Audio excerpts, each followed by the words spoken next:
記念講演に、ようこそお見えいただきました。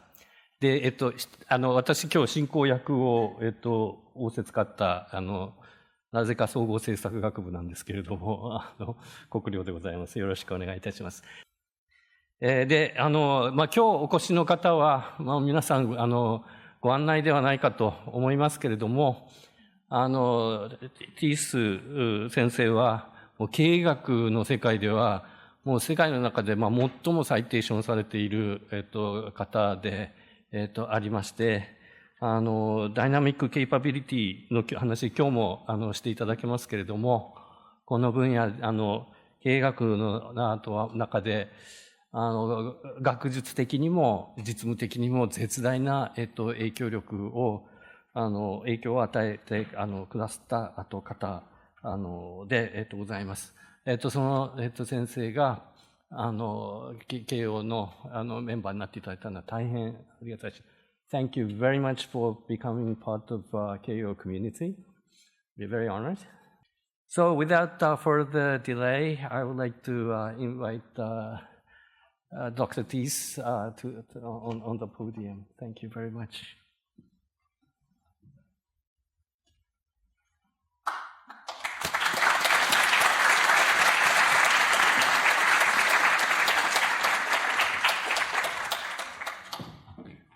Well, it's a great pleasure to be here, and now I'm a Keio graduate. I have to make sure I do a good job for you, so let us begin.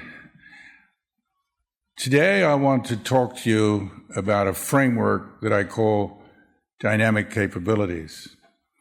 And this is a framework that is meant to adjust the mental model of managers and board members, arguably of government officials too, as they think about how to manage organizations in worlds where there's deep uncertainty.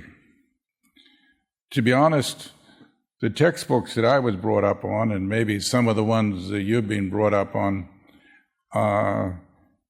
assume for convenience that things are fairly static, that there isn't much change. And so we're taught well how to optimize, how to be efficient, and how to manage risks.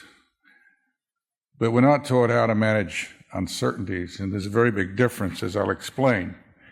So, as a frustrated professor realizing that my textbooks that I was using with my students were not good, I had to rewrite the textbooks, if you will, not literally, but rewrite the research or do the research that could lead to the textbooks being rewritten, and I came up with this framework, which I call dynamic capabilities.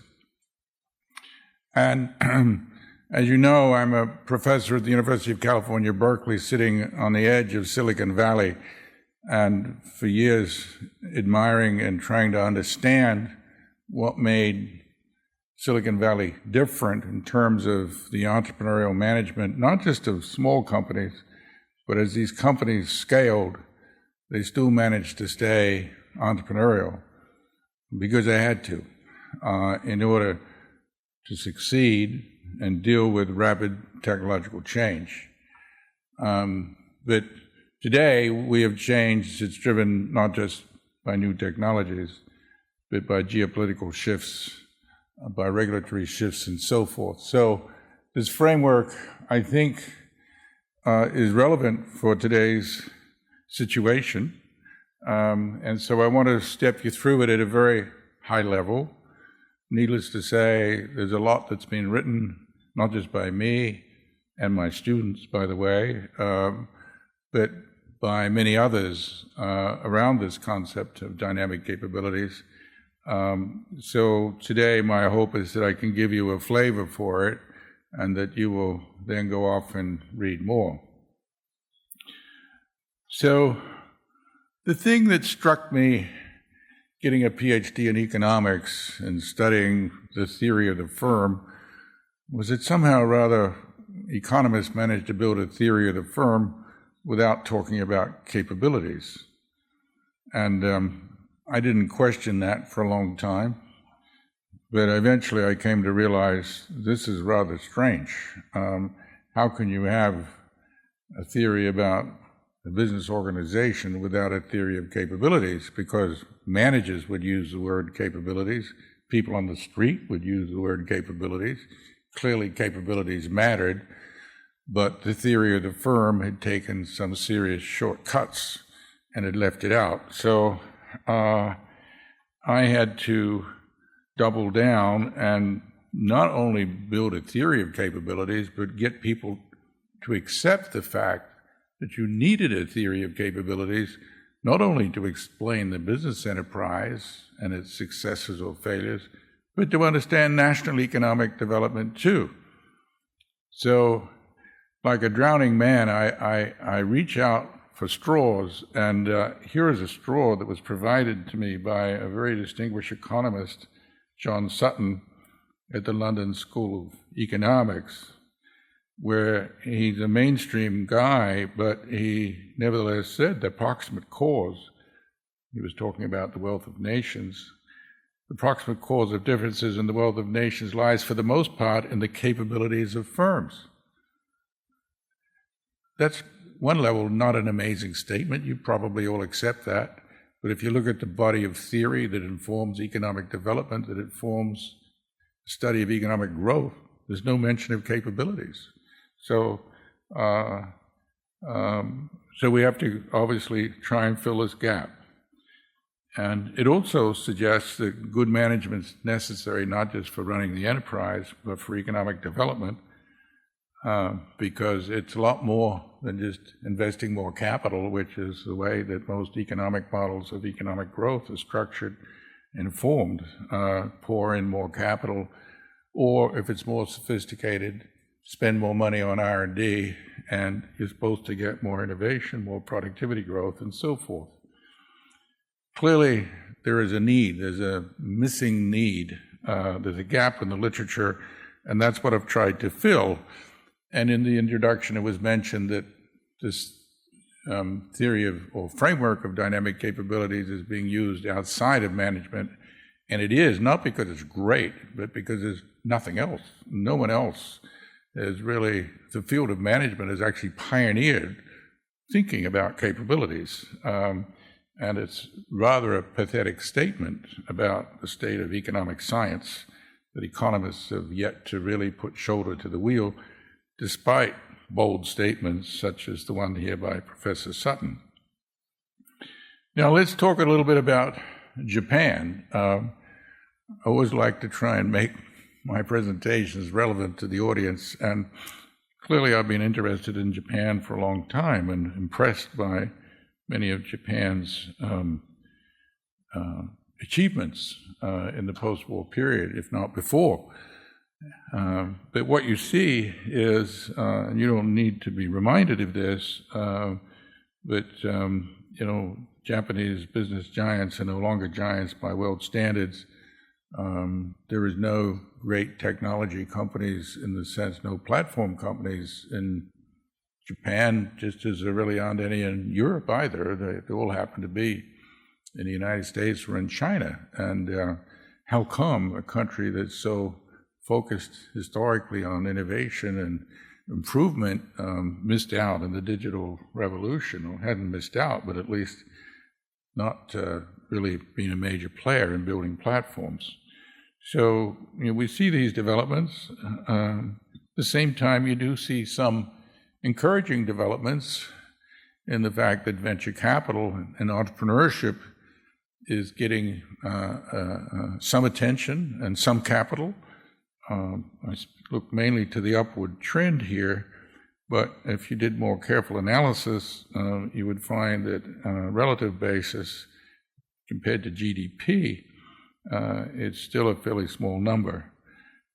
It's hamstrung in part by limited labor mobility. It's hamstrung in part by other aspects of the Japanese economy. But clearly there is some recognition and some investment in an effort to build not just new companies, but scalable new companies. Whenever we're talking about entrepreneurship, what really matters, and people often forget this, it's not about building startups, not about doing startups, it's about doing scalable startups. There's obviously a very large small business sector in the Japanese economy, but it stays small, and those companies typically don't scale. So the challenge is, and not only Japan that has this challenge, UK has this challenge. You know, everyone talks about the so-called Cambridge cluster around Cambridge University, but when you look, the average employment size is 10 or 15 employees, whereas in Silicon Valley and in China, these things scale not just in the technology, not just in the platform area, but also in the biotech area. They tend to scale quite significantly. And I believe that one bit that's different is management. Now, sadly, public policy doesn't really pay much attention to this. It's, tends to get focused on, well, what public policies, what tax incentives do we need to improve things? And often we need those things, but we also need management that has got the right mental models. And that's why I think dynamic capabilities is relevant. So what is this concept? Well, with a couple of my graduate students way back in the early 90s, they came up with this definition, which is it's the ability of an organization and its management to integrate, build, and reconfigure internal and external competences to address rapidly changing environments. A couple of things to note about that, some of which can bring comfort to you in Japan. One is the idea that you have to integrate different technologies, and actually Japan's pretty good at that. So there is some underlying elements of dynamic capabilities that have historical significance in Japan, but it's reconfiguring both internal and external competences.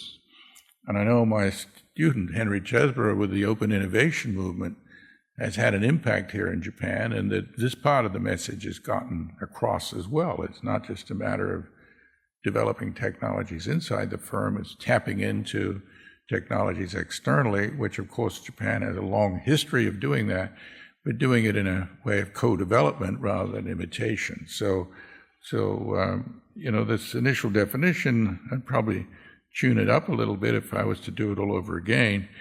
And the way in which I would change it is not only to address rapidly changing environments, but to shape the environment too.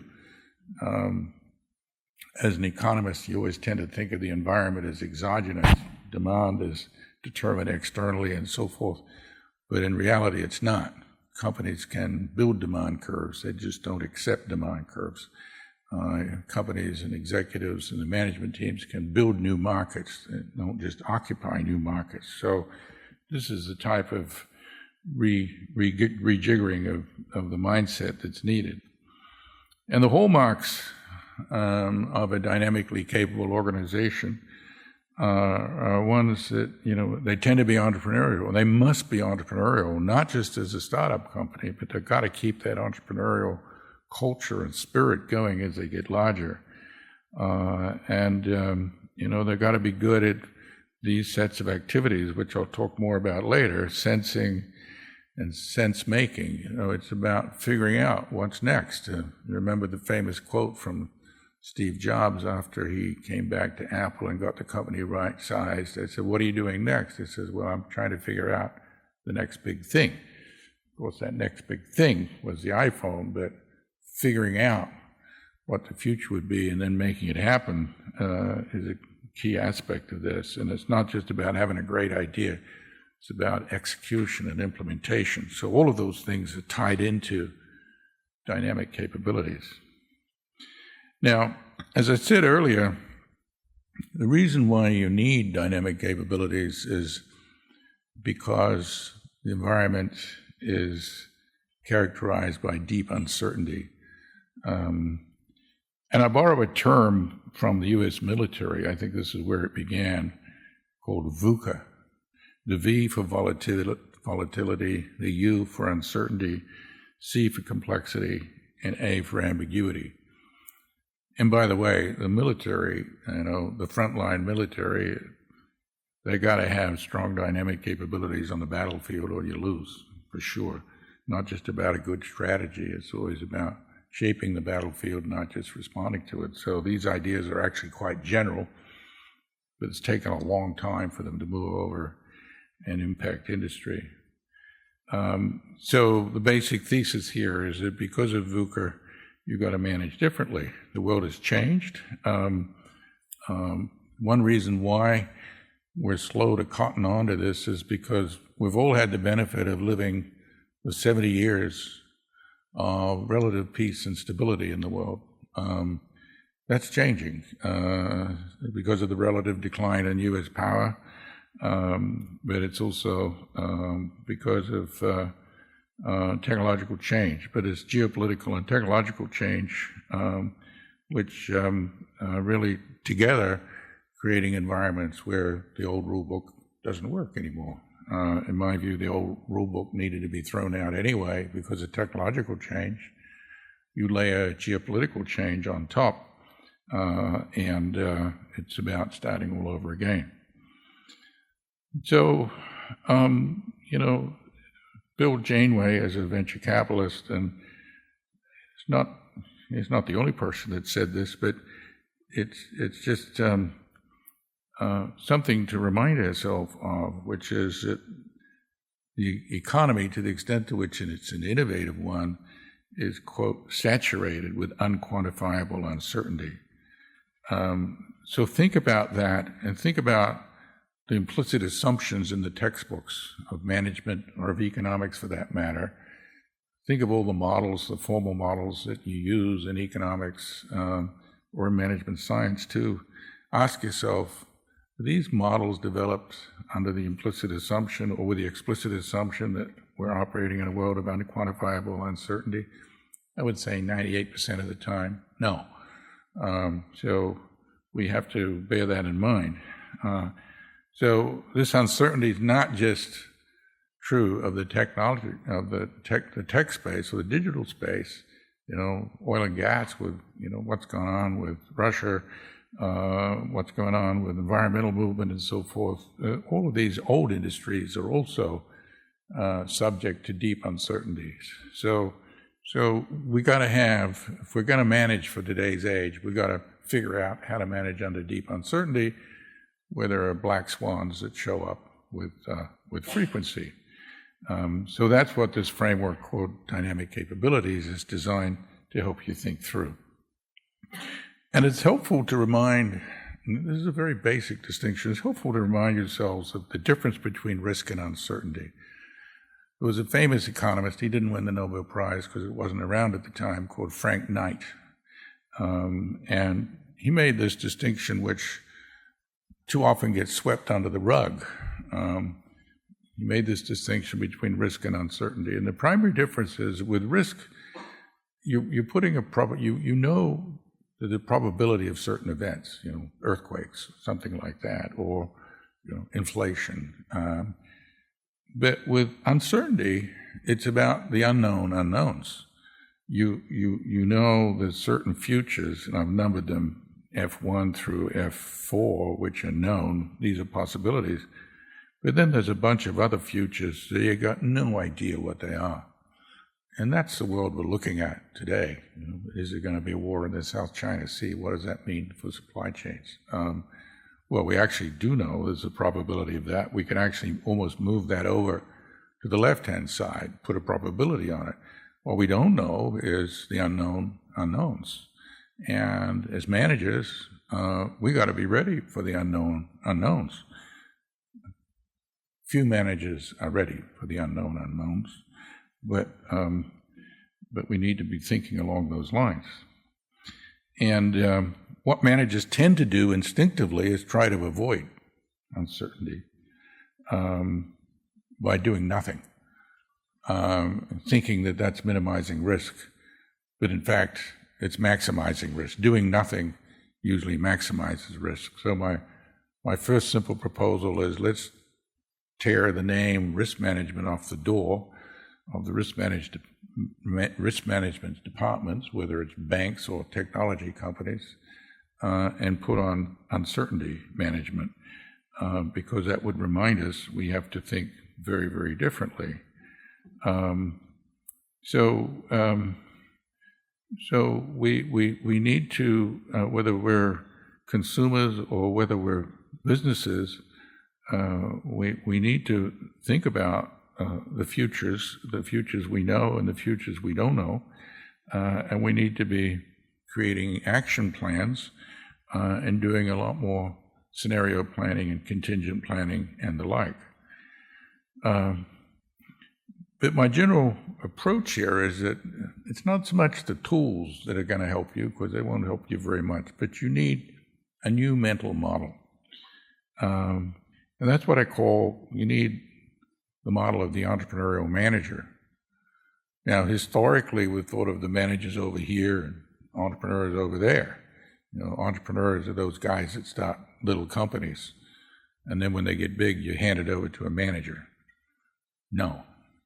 You have to keep that entrepreneurial spirit. Yes, you may hand it over to a manager, but it has to be an entrepreneurial manager. So we're actually requiring of today's CEOs that they be something which is very hard to do, which is be an entrepreneur and a manager at the same time, or at least have a management team that is achieving both. And the reason for that is because, as I said, the existing rules of competition are changing. Entirely new rules come up, whether it's cloud computing, the gig economy, the Internet of Things. These change the rules. And there's new players showing up, and then there's a geopolitical component as well.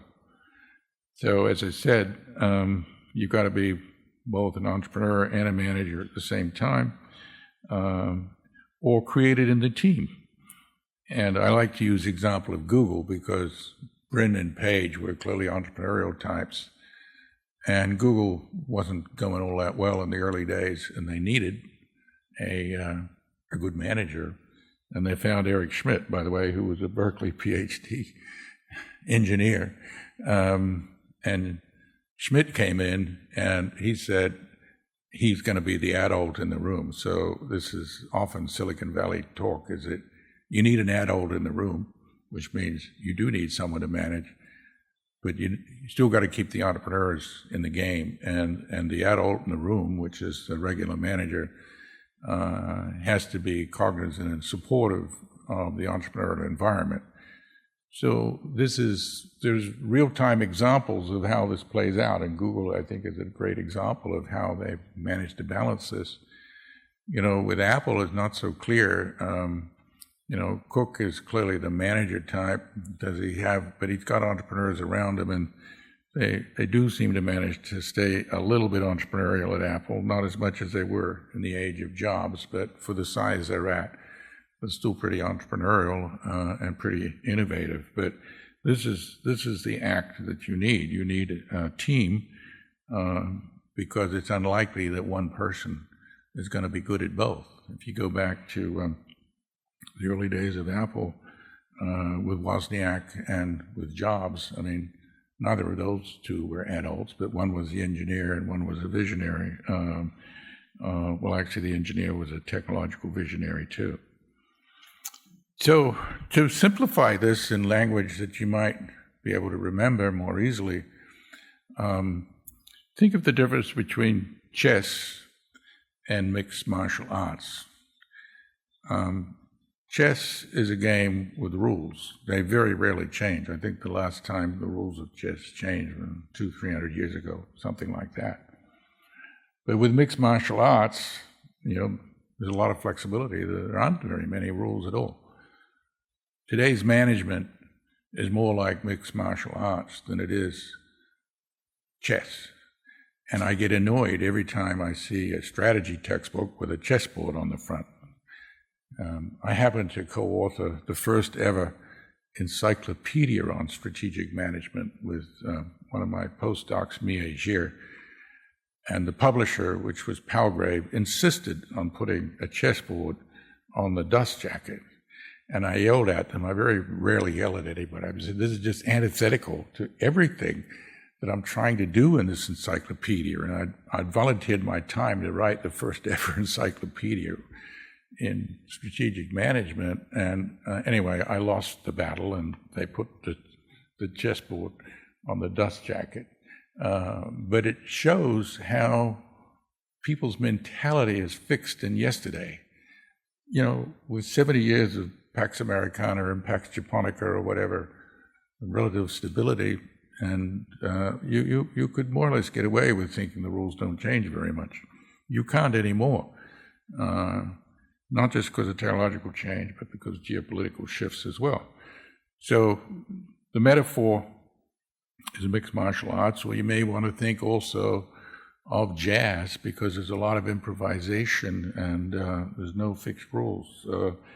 As long as it's good music. But anyway, this notion of flexibility, agility, and being able to respond to a changing circumstance as well as shape what's going on in the arena is the essence of this kind of capability. So let's just think a little bit about Japan.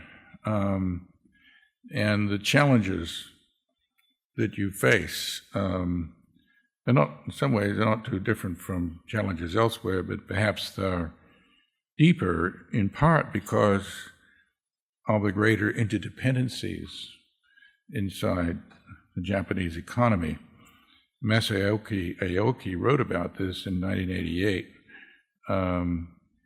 and you know, he made a strong case that Japan was way more integrated and was much more of a system than certainly the United States, and I think he was probably right. But the academic world really hasn't given much help to thinking through, well, what are the implications of that? But I'd like to point out that 2 Nobel laureates had a crack at it, but they didn't really move the ball forward very much in my mind. My colleague at Berkeley, Oliver Williamson, tried to explain those interdependencies in terms of a system that would reduce transactions costs. And he may be right, but that's not the primary consequence, I think, of this tight interdependence. But it's a factor. And Paul Milgram, who come along later and won the Nobel Prize as well, did write a piece on Japan, which was published in a journal in Mexico. It didn't really see the light of day, but if any of you are interested, you can go dig it up. I've given you the site there. But they talked about supermodularity and the fact that not only was it tied into dependencies, but this actually led to very productive outcomes and amplified performance. All of this is simply to say that all economies are systems. Some are more tightly integrated than others. I think the U.S. economy is more decentralized, but it's still integrated, and you have to think systemically, but I think in Japan it's even more imperative than in the U.S. So what does that mean in terms of economic development for Japan and in terms of what managers do? If it's the case, if you buy into the Aoki thesis, then it means you need an integrated national strategy, more so than a more decentralized, uncoupled economy. But then when I look at what's going on in Japan, I don't see that. I don't see an articulation of a vision. Don't see it in the U.S. either, but in some sense matters less in the U.S. because we're not as interdependent, but it matters more in Japan if the Aoki thesis is correct. So you see things like firms shifting from reliance on main banks to bonds. You see cross-shareholdings being unwound. You see a bunch of one-off things that are being done, not necessarily one-off, but isolated things happening that are not, from what I can tell, viewed in terms of their systemic consequences. For instance, foreign institutional investors, activists in activists, shareholders coming in and ruffling feathers. Is this good or bad? You know, without an overall view of how this system works, it's very hard to answer those questions. So I think as Japanese scholars, you need to double down and think about what does it mean if, in fact, Aoki is correct in terms of either the sequencing of these changes or the role of national government and national policy in promoting these events. They can't be looked at one at a time. They've got to be looked at collectively, and that's the challenge for people in government, but it's also a challenge for the private sector. So the bottom line from all of this is that managers have to think systemically. And when you think, of course, about China, the most important thing to me about competition from China is that it's systemic. Whether it's a public anomaly, a public company in China or a private company, it's all being driven substantially by the CCP in terms of the goals that are set from on high. So competition from Chinese companies is what I call systemic competition, whereas competition from American companies or Japanese companies is what I call autonomous competition, in as much as it's not linked together in the same way. So we need some kind of general systems theory. And unfortunately, well, not unfortunately, but let me point out that people were saying this in the 1950s. There was, in fact, the field of management science, when it first began, the aspiration of the founders of the journal called Management Science was that there would be developments in the academic world and systems theory which would help us all understand how to manage better. But if you look at the type of articles that got published in the journal after 3 or 4 years of papers on systems thinking, they died out.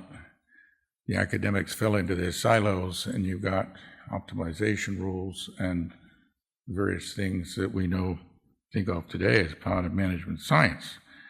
And in my view, that was because of a failure of systems thinkers and theorists, if you will, to really come up with any rules of thumb that would actually help managers manage. So it was out of frustration, everybody fell back into their silos. Here's a comment by Boulding at the time, talking about systems theory. Boulding was one of the great promoters of it. There is not much doubt as to the demand for it. Everyone wants a systems theory, but it says it is a little more embarrassing to inquire into the supply, which is nobody's doing it. There is now a field called complexity economics, which has emerged from work. Many of the Nobel laureate economists have been to the Santa Fe Institute, and there's an effort to bring complexity economics into the fore.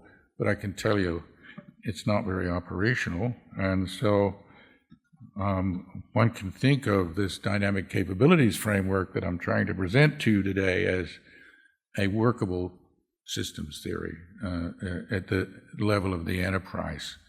So I sometimes joke it's a poor man's or poor woman's systems theory. In other words, it's what you have if you don't have anything better.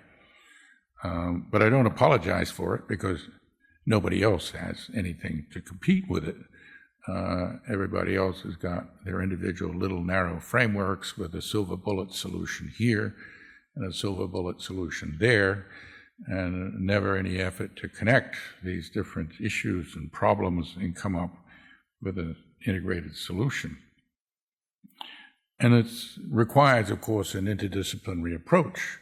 And one reason why it's taken dynamic capabilities time to build is because you really need an understanding not only of core ideas in strategic management. You need to understand economics. You need to understand a little bit of law.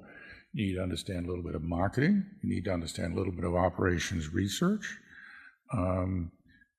This is a pretty high bar to ask, but it's what you need, because problems don't come dished up in the way that academics would like them to come dished up, with clear boundaries.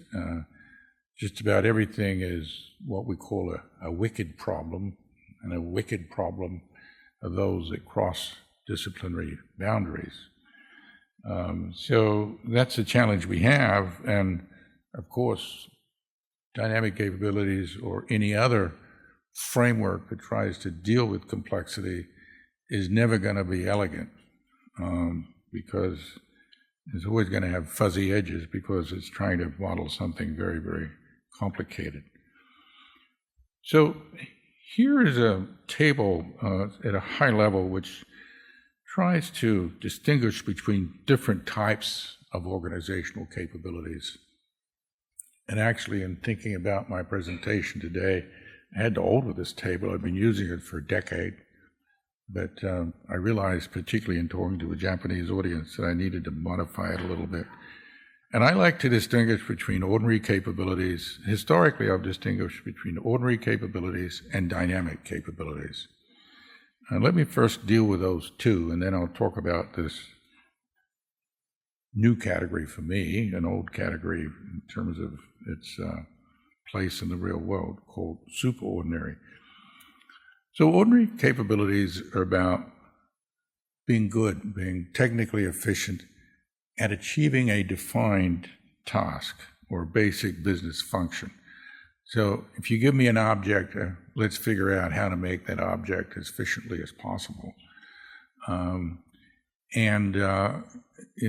We've all pursued that, and Japan pursued that very well in the post-war period and got so good at it that you got a prosperous economy based on ordinary capabilities and low labor costs.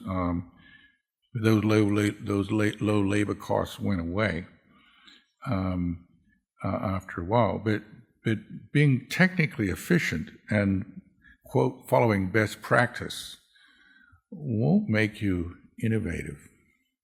In fact, I'll argue that it actually is sometimes the enemy of being innovative. That if you can't pursue best practices and innovation at the same time, because innovation will always upset whatever you think are your best practices, because it's going to set a new set of rules. And so when I look at my economics textbooks and all the optimization stuff, it's really all about these ordinary capabilities. And I don't mean to disparage them, because there's some companies in some countries that can't do the ordinary stuff, like bottle a can of Coke or something like that. But the property of an ordinary capability is you've got to be the best at doing the ordinary to have any chance of surviving. But then there's always a lot of competition, so you got razor-thin margins, and it's very hard to pay high wages when you're facing that kind of competitive predicament. So getting more efficient won't always get you very far. So let's flip over, but that's been historically Japan's strength. Let's flip over to the right, far right, dynamic capabilities. This is about a different game. This is not about making things the most efficient way. It's about strategic fit. It's about figuring out what products to make. Not only, coming up with new products, but, coming up with the right products for the time, what customers want, the ones that are going to have strong demand drivers. And so figuring out strategic fit is what's critical. And you do that not through optimization, but by being good at these three clusters of activities that I'll talk more about in a moment. These three clusters of activities are what I call sensing, seizing, and transforming. And it's about working out what the future is likely to be, and then being able to jump onto it and deliver on it. And that capability is very hard to build. But the good news is, if you've got it, it's very hard for other people to copy. They can't copy dynamic capabilities. You can copy ordinary capabilities. You can't copy dynamic capabilities. You either have it or you don't have it. If you don't have it, you can try and build it through all the kinds of things that we're talking about here today. So you can immediately recognize that with dynamic capabilities, you have a chance of building what we call competitive advantage and holding on to it over time if you're able to constantly renew and refresh. But then there's this category in the middle, thank you, Keio, for being the catalyst for me coming up with it, which I've called superordinary capabilities. Sometimes firms can be really good beyond, if you will, beyond best practice. They're super efficient, and they learn and they improve, and they get very good at some narrowly defined task. In the days of VCRs, someone told me when I visited Japan in the 80s or 90s that making the heads for VCRs was something that was really very complicated. And Matt Tushiter, I believe, was very, very good at doing that. So they have some superordinary capabilities. And that can,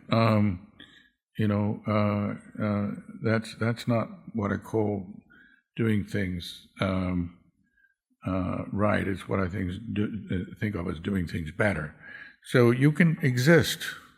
You can limp along with superordinary capabilities, and you'll have some episodes of great accomplishment, but you're not going to build a great organization unless those superordinary capabilities are refreshed and directed in the way that the market's moving. So anyway, there you are. There's 3 categories, and this is just building a taxonomy, because you can't start to even theorize about anything until you have some agreement on terms and some understanding of differences. And to be honest, when I started writing about dynamic capabilities, I had trouble explaining it until I talked about not what they are, but what they were not. And so I had to introduce the concept of ordinary capabilities in order to get people to understand what dynamic capabilities are.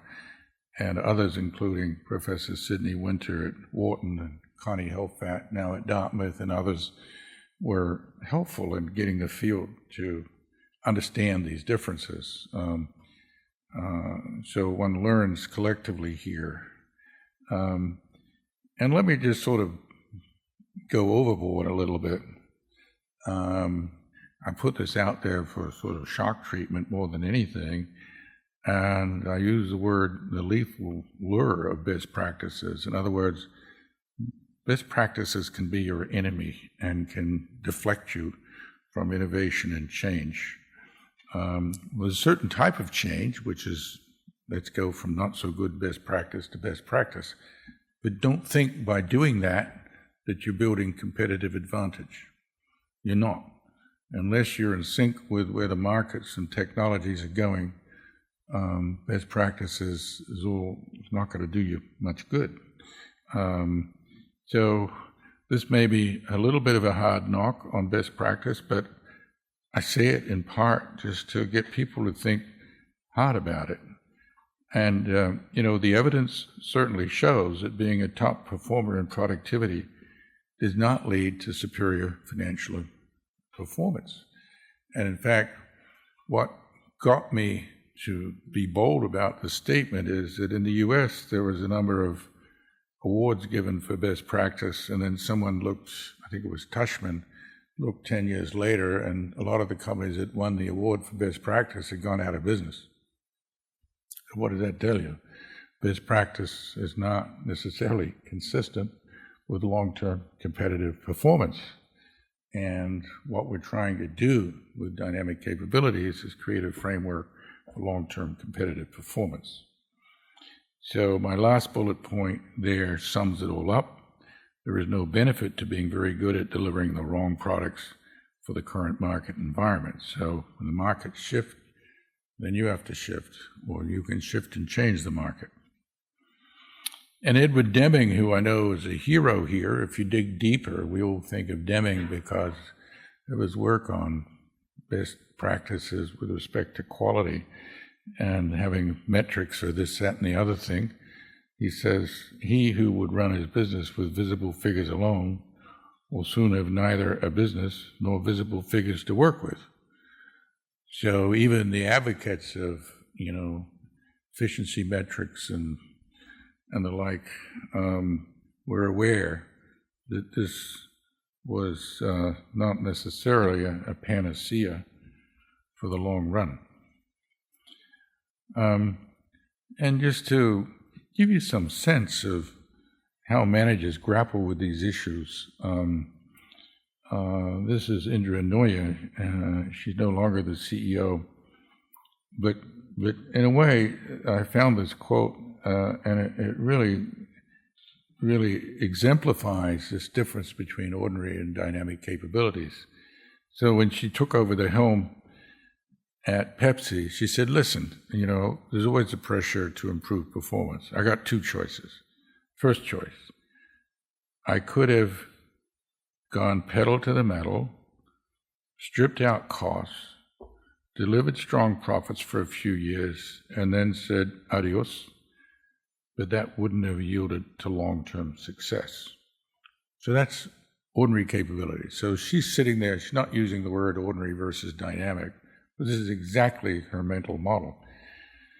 But instead, she says, I articulated a strategy to the board focusing on the portfolio we needed to build. So I realized I had to get away from sugar water to something else. I had to move towards wholesome beverages and nutritious products. But that required, R&D and investment in innovation. So she says, she articulated a strategy to the board focusing on the portfolio we needed to build, the muscles. She even uses the word muscles, like she's writing it for me so I can use this because muscles is a capability, right? So it's a very handy quote for me. We needed the muscles we needed to strengthen the capabilities to develop. We started to implement that strategy and we've achieved great shareholder value. So this to me is just a nice little vignette of a manager grappling with, do I do the efficiency thing and strip out costs? Or do I do something bolder and more innovative? And I like to tell my students, don't take it the wrong way, but I'll say it to you. I can take the bottom quartile of my class and they can figure out how to cut costs out. But if I want somebody to build a great enterprise and innovate, I can only take the top 1% of the class to help me do that. Now, you should all push yourself into that top 1% as fast as you can. And that's not to say that there isn't a place for cost cutting. There is. Sometimes companies do need an overhead cost reduction plan. Sometimes you do need to pursue efficiency. Less so than you need to pursue innovation and entrepreneurship. So these are complicated issues and complicated trade-offs, but it's so easy, and this is perhaps more an American thing, but I see CEOs come in, let's cut the cost, and often R&D is the one that gets cut. In fact, there are private equity firms on their website that say, hey, listen, what we're really good at is coming in and cutting R&D. Well, that'll give you a superior performance, maybe for 3 to 4 to 5 to 6 years, but in the long run, it's going to cost you. And Japanese companies, I think, don't do this. There's much more of a sense of stewardship here. So you don't suffer from the worst of those problems, but I think you do suffer from the lack of the entrepreneurial spirit. And there's a tendency to think that you can get innovation just by spending more R&D money. Yeah, that helps. But it's not just spending more money on R&D, it's making sure it's the right projects, the right products, for the right services. So another way to make this stock is to think about the difference between a cook and a chef. A cook, is usually someone of less limited skills, and, they pursue ordinary capabilities. They have ordinary capabilities. They can make a defined product. You tell them to make a stack of pancakes, and they'll keep doing it the same way for a year, and they'll do it reasonably well. But that's ordinary capabilities. But a chef is somebody who's thinking about, well, what do customers need in the future? Where's the market going to be next year? What do I need to be doing with my ingredients, with my menu, in order to be fit for the future? And maybe actually I can shape the future by coming up with some really creative things that will bring people into my restaurant. So that's a dynamic capability. So the reason I'm putting these simple examples out there is because at some level, this is common sense, what I'm talking about.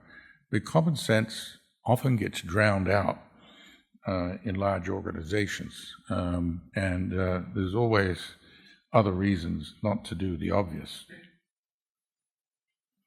So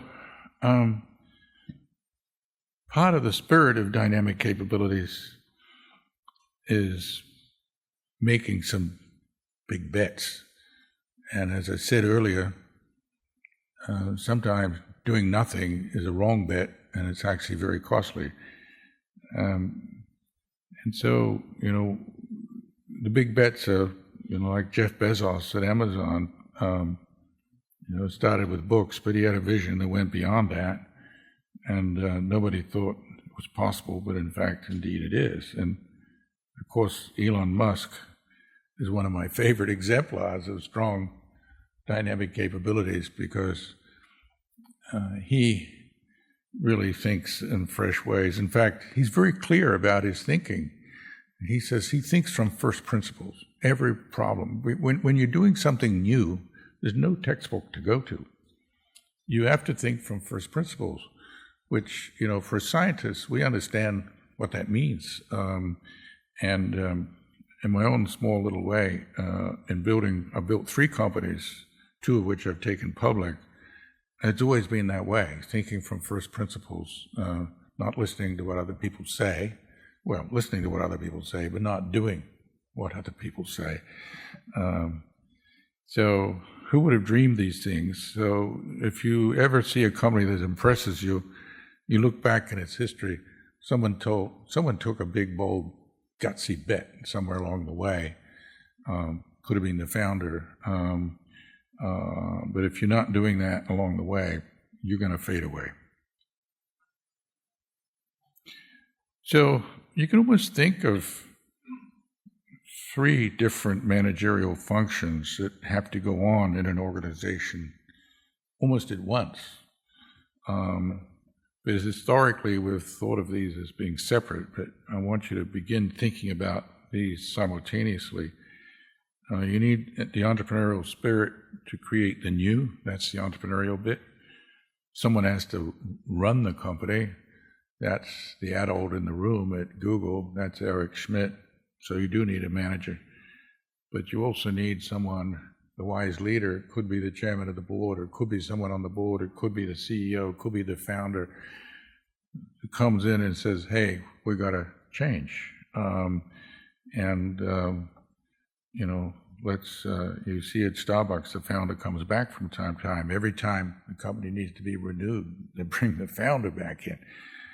A well-run company is, you have all of these things up and running all the time. It's hard. Not here to tell you about something that's easy. Not here to tell you about a single bullet, one sentence solution to these problems. They're complicated and they require concerted effort. And as I've repeated many times, and this is the difference between the large literatures in organizational behavior, and people are always talking about adaptation and organizations need to adapt. Of course they do. They need to do more than adapt. Adaptation is no longer good enough. You've got to shape the environment. So it's a difference here between those who look for an umbrella when it starts to rain versus those who are thinking about how to change the weather. That's another metaphor that may help you get into the mindset here. Is that 30 minutes left? Okay, all right, thank you. So let's move this along at a trot. I promise you I'll finish on time. So as I've thought about these set of very complicated ideas, I've come to understand that most people expect to see simplified ways of communicating. And so I've broken these dynamic capabilities, or I've broken dynamic capabilities into these three big buckets. And I can explain this, I think, fairly simply. One is you've got to be good at sensing. Sometimes everybody's seeing the same thing. It's both, you've got to be good at both sensing and sense-making. Sensing is picking up the signals, what's going on in the market, what's going on in Washington, what's going on in Tokyo. We often see those. We all read the newspaper, but some people make different sense of those than other people. And then it's often much more granular information you need than what you're going to pick up in the newspaper. But sensing and sense-making, making sense of it so that you can act, is a critical function that has to be ongoing. And for scientists, it's really, think of this in terms of constant formulation of hypotheses, and not formal testing of those hypotheses, because no business has time for formal testing, but informal testing of those hypotheses. So you figure out, this is the way I think digital transformation is going to happen, and this is the reasons why, and you keep adjusting your hypothesis based on new information. And this is what good managers do. And it's not hard for researchers to really get their head around that. But then even if you figure it out, like Xerox did with personal computing, there's no point if you don't seize, if you're not good at execution. So, as you all know, the story of Xerox PARC in Palo Alto, where Xerox put considerable monies into getting the best computer scientists together to think about the world of computing, and indeed they came up with the first personal computer, they came up with the laser printer, they came up with the Ethernet, they came up with the mouse, they came up with everything. But then the management back in Connecticut, wherever the headquarters of Xerox was at the time, I think it was Connecticut, said, oh no, thank you very much. We're worried about, we're doing a merger here, and management didn't recognize the opportunity, despite the fact that they'd put hundreds of millions of dollars into making it happen, and they just sat on their hands. And the rest of the story. Of course, in the end, they did do a belated effort with putting a personal computer in the market, but it was too little, too late. But all that technology leaked out, and in some sense you can think of the Macintosh computer as being the results of Xerox PARC's research. So they were also lax in their management of intellectual property and trade secrets, and the scientists were so frustrated that management back east wasn't doing anything that they would let anybody come through the labs to see what was going on, including me. I walked through there. I wasn't smart enough to figure out what it all meant, but Steve Jobs went through there as well, and he understood immediately what it all meant. So I saw the sensing. I was good at the sensing. I didn't do the sense-making. Steve Jobs did the sense-making, and with his friend Wozniak, they turned it into the Mac.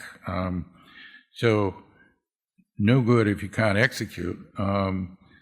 So you've got to have these two sets of skills, and they require sometimes different personalities. And then, of course, if you're successful, you're not going to stay successful unless you keep constantly changing. And that's this other bucket of activities I call transformation, or transforming, or renewal. And, this is the box where I think Japan is not as strong as it needs to be. Large organizations need constant renewal, but they also need, strong sensing and sense-making and figuring out the future. Otherwise, it's hard to figure out, well, what do I renew to? What am I going to become? Fuji figured this out faster than Kodak. I mean, Kodak went down the tubes. Even though Kodak did a good job on the sensing, they actually had a lot of the key patents in digital film with Kodak, but they managed to do nothing, focus on selling what they had, and let the future slip through their fingers. Fuji almost caught in the same trap, but did a merger and figured out that they had certain key technologies, chemical technologies with emulsions and what have you, and turned themselves into a cosmetic company in part. So, there are many Japanese companies that have transformed, and you hope you don't have to go through a bankruptcy to do it. But this is the stuff that's really hard, because once you have an existing organization, there are a lot of rigidities. One of my colleagues refers to it as the iron cage. An established organization is an iron cage, and it's very hard to bend that metal to allow something else to happen. So let's just walk through these two buckets. Here's Jack Welch, who doesn't look as good as a manager with hindsight as he did at the time, but he used the term, managers have got to be able to see around corners. Well, of course, we know that's not quite possible, but it's a great metaphor. You've got to understand things that are happening and not just close into the company, but on the very edge of where you're operating. In fact, there's another book I'm going to write one day called Competition Without Competitors. I mention this because another area that I do work in is competition policy, from antitrust policy or whatever you call it in Japan. We call it antitrust policy. And agencies just don't understand that often the most galvanizing force for a company is the competitors you don't see. And it sounds, when you say that in the competition agencies, they look at you as if you're nuts. But in fact, it's exactly what galvanizes companies. And you may remember Andy Grove, who was the CEO of Intel. He wrote a book called Only the Paranoid Survive. So here's Intel, dominant firm in the semiconductor industry at that time. But, according to the guys in Washington, they were just sitting on their hands enjoying monopoly profits. But the reality was that Andy Grove and his entire management team were paranoid because of what you don't see, not what you do see. The competition you don't know is the bit that's going to upend you. So that's what Jack Welch is kind of referring to here a little bit, is you got to see around corners to the things that are going to upend you and then get there first. And Kenneth Boulding, who was one of the great systems thinkers yesterday, says, look, the future is bound to surprise us, but we don't have to be dumbfounded. So I don't know how that translates into Japanese, but the point is, yes, there's always going to be surprises, but we shouldn't be completely surprised by a surprise. And then you've got to be able to execute. I mentioned the story about Xerox PARC, got everything right on the technology, completely flubbed it on the execution side. Or Apple, which actually ended up doing both quite well. And there's a quote here from Jim Cook saying that these capabilities are not capabilities you can buy in. You've got to build this stuff internally. That's not to say that mergers can't help you build capabilities, particularly the super ordinary capabilities. If you need something, you can buy a company that maybe is strong in that area. But dynamic capabilities, a consultant can't give them to you. You can't go buy another company to give yourself dynamic capabilities.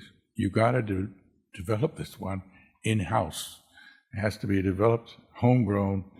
Not to say it can't benefit from a few external stimuli, but it's got to be something that's organic to the company itself.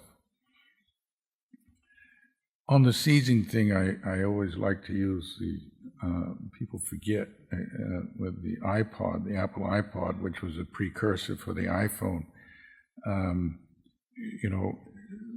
MP3 players had been out there. In fact, in Japan, there were many manufacturers of MP3 players.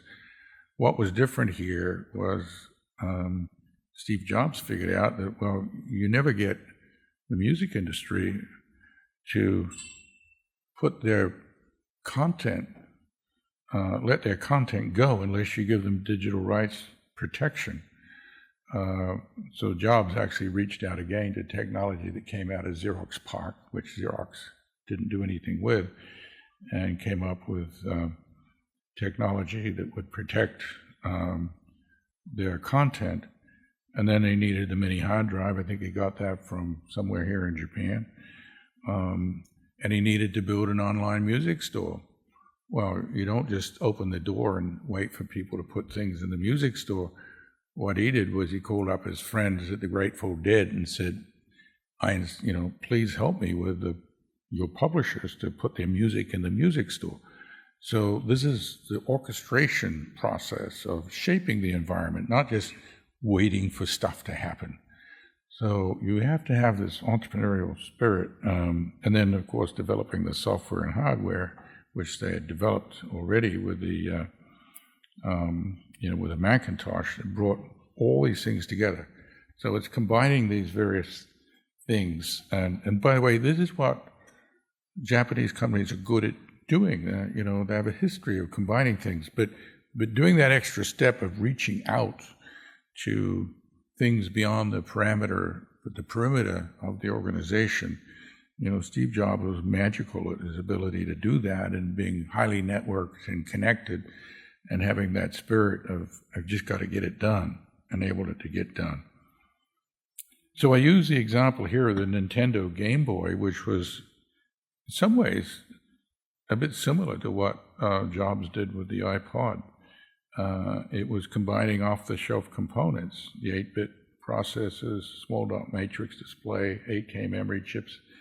So all of this was done inside Nintendo, and you notice all of those things didn't really require shaping the environment very much, which I think is something that Jobs could do. But nevertheless, Japanese companies can do this, have done it, and so there are many things to build on in Japan as we think about strengthening dynamic capabilities here. And this concept of integration and alignment is, a little bit back to Aoki's view of the world about Japan. Believe it or not, when you look hard at SpaceX, what's really interesting about it is that it's a vertically integrated operation. I mean, he didn't go to NASA and said, can I borrow one of your rocket engines? He didn't go to established defense contractors and say, can I use your rocket? He figured out all of that stuff was too expensive and designed for a different purpose. He's going to start all over again, and then knit it all together. So, great entrepreneurs are able to do that with resources and with smarts, and it's an amazing achievement in my mind. You can't expect every company to do it that well, but it is possible to do it that well. Transformation is always a challenge, and of course, let's be frank about it, most companies fail sooner or later. I got on the right there, the Alco Locomotive Company of Philadelphia. You never heard of that because it was a steam locomotive company. But then when the diesel electrics came along, what did the CEO of Alco say? He said, listen, steam's going to be around till the year 2000. This is in the 1930s. So big mistake on the sensing part. I mean, you're never going to turn the organization in the right direction if you believe that your technology is going to stay dominant for another 70 years. But it raises a hard question of, suppose the CEO of the Alco Locomotive Company in 1930 had said, well, the diesel electric is the future. They're missing capabilities. I mean, the only thing they knew about electricity was how to run a generator that would make the headlight and the tail light on and the carriage lights work. There was no technological capabilities around electricity or diesel. So there would be a hard mountain to climb, but if you don't even think you have to climb that mountain, you're clearly going to fail.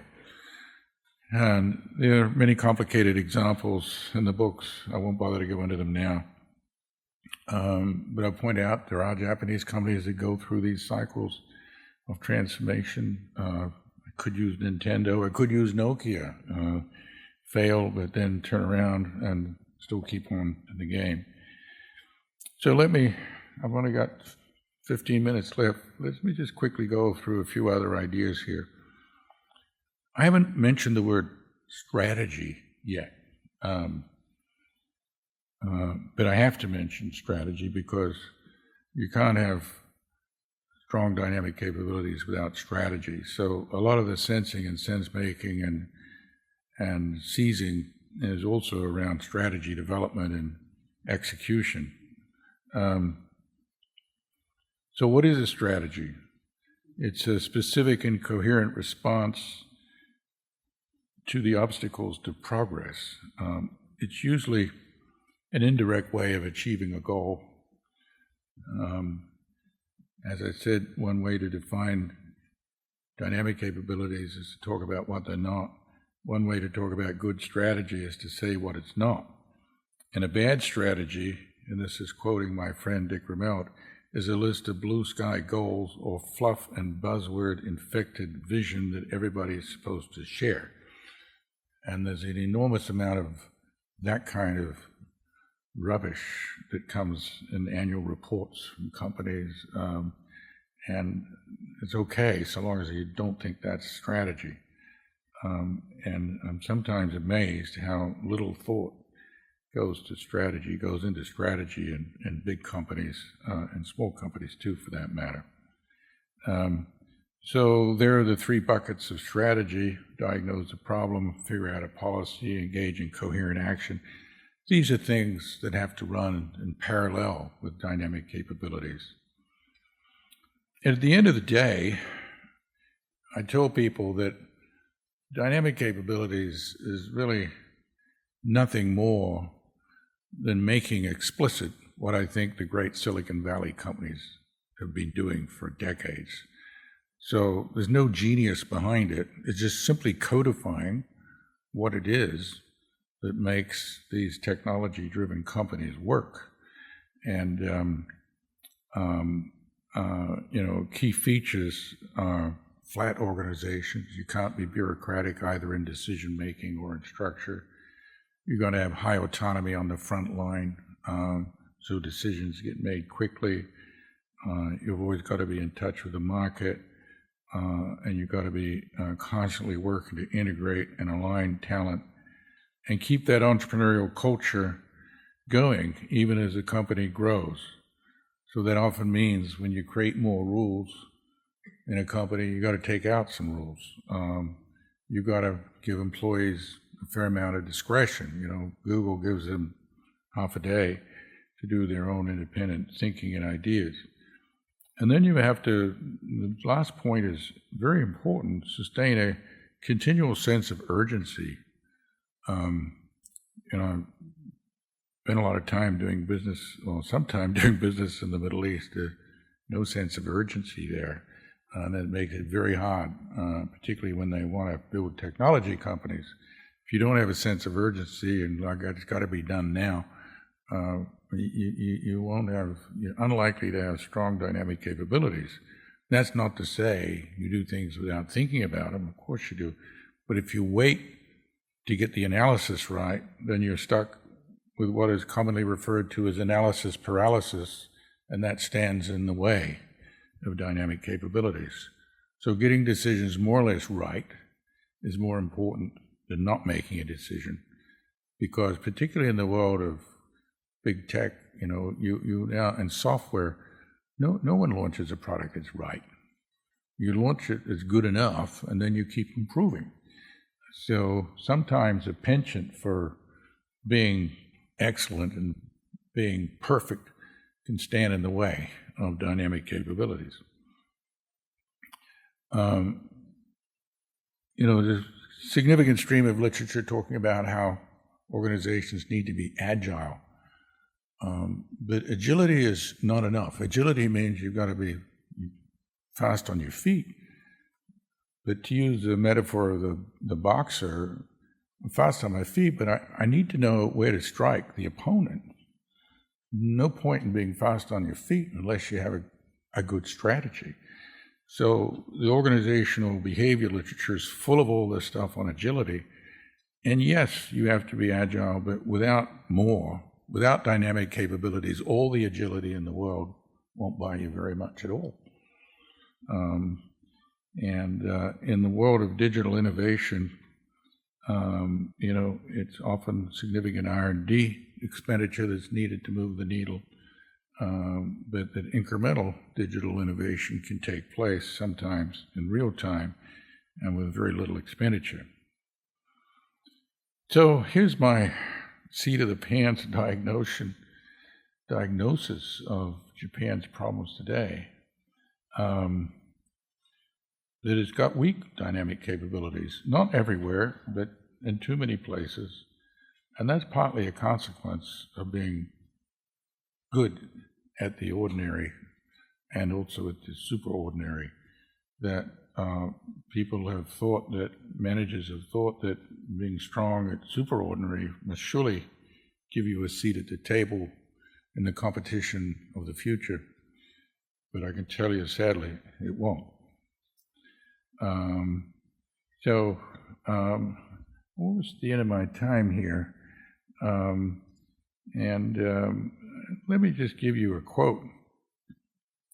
I mentioned Mike Tushman earlier, at the Harvard Business School, he really drives this point home about the fact that if you push for efficiency, you won't get innovation. He says activities focused on measurable efficiency and variance reduction drive out variance increasing activities and thus affect an organization's ability to innovate and adopt outside of existing trajectories. Core capabilities may become core rigidities. So I put that out as potentially the Achilles heel for many Japanese companies. And the solution, of course, is to not to abandon that, but to put it in its place and not let it be the enemy of entrepreneurial innovative activities. So there's plenty of history that you can draw on in your own idioms and narratives. Musashi's Book of Five Rings, once again, is an excellent statement about the difference between ordinary and dynamic capabilities. He says, if you do basic exercises until the weapons become an extension of your own arm, well, that way you can win 50% of the time. But, to do more, to win more often, it requires a more entrepreneurial type of training to generate surprise. Rather than being surprised, you have to surprise the opponent, and that's true in the competitive marketplace as it is in swordsmanship. So let me wrap this up by saying that there's great promise, I think, in Japan because you're good at so many things. But without finding a way to inject this entrepreneurial culture in and have it understood not just in the management suites but also with boards of directors, I think Japan won't reach its full potential. So I'm glad that the dynamic capabilities framework has found traction here, I think. My colleagues here at Keio who have done the hard work of translating this through to Japanese, I would hate that job even if I knew Japanese. It has to be very hard because it's hard in English, and trying to figure out what the author was trying to say and say it crisply and correctly is very hard. But enough of it's in Japanese, and there's more of it out there that I'm more than happy to provide you with. And let's hope that that together we can figure out how to upgrade management education for sure, but also management decision-making, not only in the corporate suite, but also in government. Thank you very much.